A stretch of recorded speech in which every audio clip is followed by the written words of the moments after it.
Mesdames et messieurs, bonsoir. Vous êtes dans Go News et vous avez bien raison.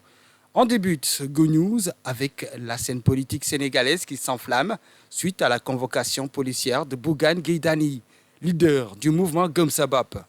Cette action, perçue par beaucoup comme une tentative d'intimidation à l'approche des élections législatives, suscite de vives réactions au sein de l'opposition et de la société civile.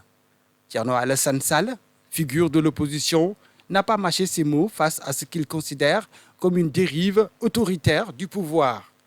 De son côté, Alioune Tine, figure respectée de la société civile, appelle à la raison et au respect des principes démocratiques.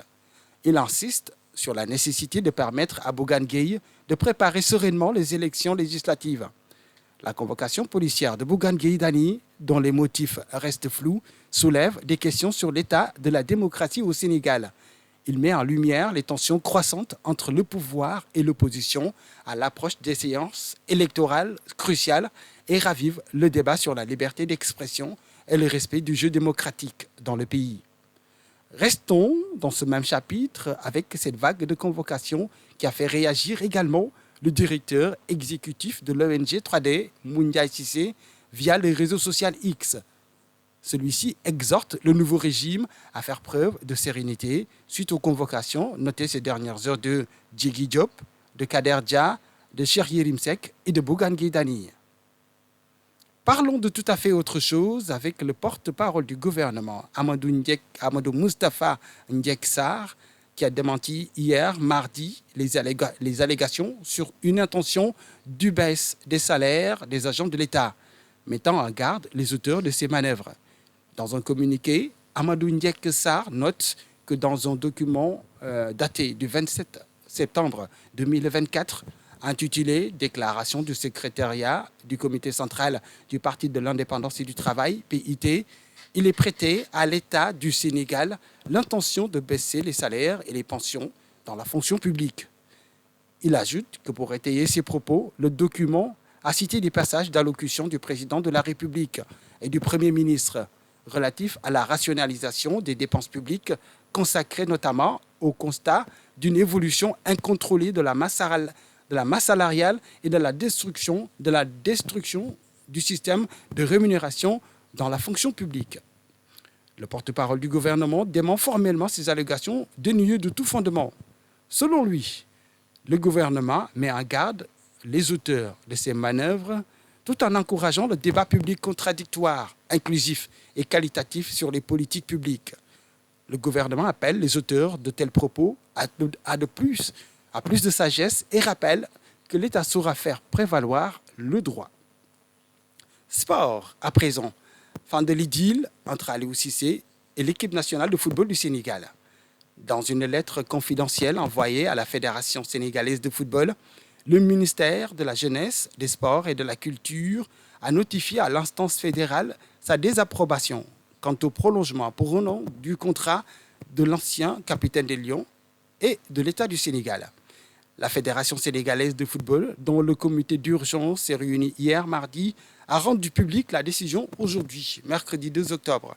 Une situation inédite à 72 heures de la publication de la liste des joueurs retenus pour la double confrontation face au Malawi, le 11 octobre à Dakar et le 15 octobre à Lilongwe, comptant pour la 3e et 4e journée des qualifications pour la Coupe d'Afrique des Nations prévue au Maroc du 21 décembre 2025 au 18 janvier 2026.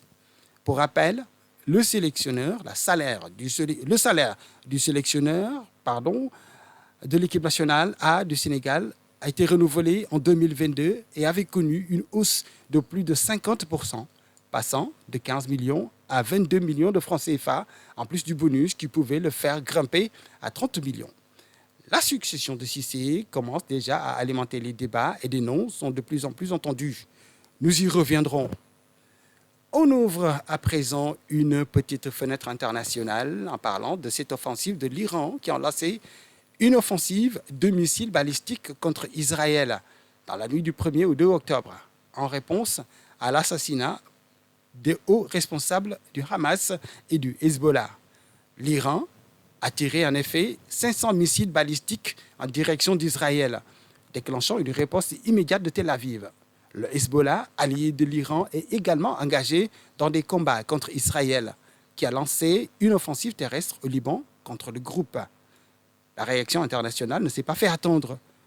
Le secrétaire général de l'ONU, Antonio Guterres, a appelé à une désescalade et à un cessez-le-feu immédiat, tandis que la Maison-Blanche a réaffirmé son soutien à Israël par la voix du conseiller à la sécurité nationale, Jacques Sullivan. Le Premier ministre britannique, Keir Starmer, ainsi que plusieurs dirigeants européens, dont son homologue français Michel Barnier, ont exprimé leurs préoccupations face à l'escalade du conflit et de ses répercussions potentielles sur la stabilité régionale. Enfin, le Hamas a revendiqué cette attaque comme une réponse directe aux récentes opérations israéliennes contre ses leaders. Une information insolite dans ce Go News: la mosquée de Pikine-Rue 10 a reçu la visite de malfaiteurs dans la nuit du lundi au mardi. Libération, qui donne la nouvelle dans son édition de ce mercredi 2 octobre, informe que les cambrioleurs ont emporté des ventilateurs, des tapis de prière et des haut-parleurs. Ce n'est pas tout, les voleurs ont également pris le cercueil qui se trouvait dans la morgue, d'après la même source.